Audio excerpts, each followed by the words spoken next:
বাংলাদেশের ছাত্র জনতার অভ্যুত্থানে ক্ষমতাচ্যুত আওয়ামী লীগ সরকারের দুর্নীতির সঙ্গে ব্রিটিশ এমপি টিউলিপ সিদ্দিকের যোগসূত্র খুঁজে পেয়েছে দুর্নীতি দমন কমিশন। এছাড়া টিউলিপ ব্যক্তিগতভাবেও আর্থিক কেলেঙ্কারিতে জড়িয়েছেন বলে তদন্তে বেরিয়ে এসেছে। দুর্নীতির এসব অভিযোগে রোববার তার বিরুদ্ধে গ্রেপ্তারি পরোয়ানা জারি করেছে বাংলাদেশের আদালত। ব্রিটিশ সংবাদ মাধ্যম ডেইলি মেইল জানিয়েছে, টিউলিপ সিদ্দিকের বিরুদ্ধে বাংলাদেশের দুর্নীতি দমন কমিশনের করা দুর্নীতির মামলা রোববার আদালতে ওঠে। এ সময় তার বিরুদ্ধে গ্রেপ্তারি পরোয়ানা জারি করা হয়েছে।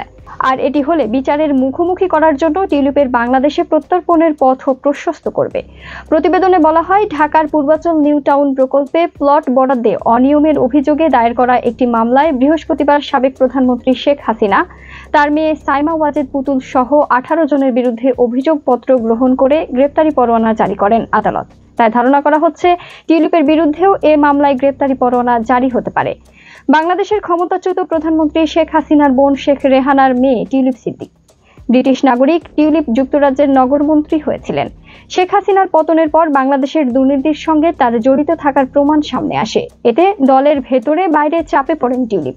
শেষমেশ লেবার মন্ত্রিসভার economic secretary to the Treasury and City মিনিস্টারের পদ থেকে পদত্যাগ করতে বাধ্য হন তিনি। ডেইলি মেইলের প্রতিবেদনে বলা হয়, গ্রেপ্তারি পরোয়ানার পর টিউলিপ যদি আত্মসমর্পণ না করেন, তবে বিদেশি কোনো মামলায় পলাতক আসামি হিসেবে তাকে বিবেচনা করা হবে। এমনটি হলে নিজ ভূমিতে বিচারের জন্য ব্রিটেনের কাছে টিউলিপকে ফেরত চাইতে পারবে বাংলাদেশ। গত আগস্টে গণঅভ্যুত্থানের মুখে শেখ হাসিনার 15 বছরের শাসনের অবসান ঘটে। তারপর থেকে তার পরিবারের বিরুদ্ধে দুর্নীতি, জমি বরাদ্দ ও আর্থিক অনিয়মের একের পর এক অভিযোগ উঠেছে। রূপপুর পারমাণবিক বিদ্যুৎ কেন্দ্র থেকে 3.9 বিলিয়ন ইউরো আত্মসাতের অভিযোগে নাম আসে টিউলিপ সিদ্দিকের। এ খবরটি প্রকাশ হওয়ার পর চাপে পড়েন তিনি। এরপর খবর বের হয়, টিউলিপ লন্ডনে হাসিনার ঘনিষ্ঠদের দেওয়া একটি ফ্ল্যাটে বসবাস করেছেন। টিউলিপের প্রথমে অস্বীকার করেন, কিন্তু পরবর্তীতে বিষয়টি সত্য বলে অনুসন্ধানে বের হয়ে আসে।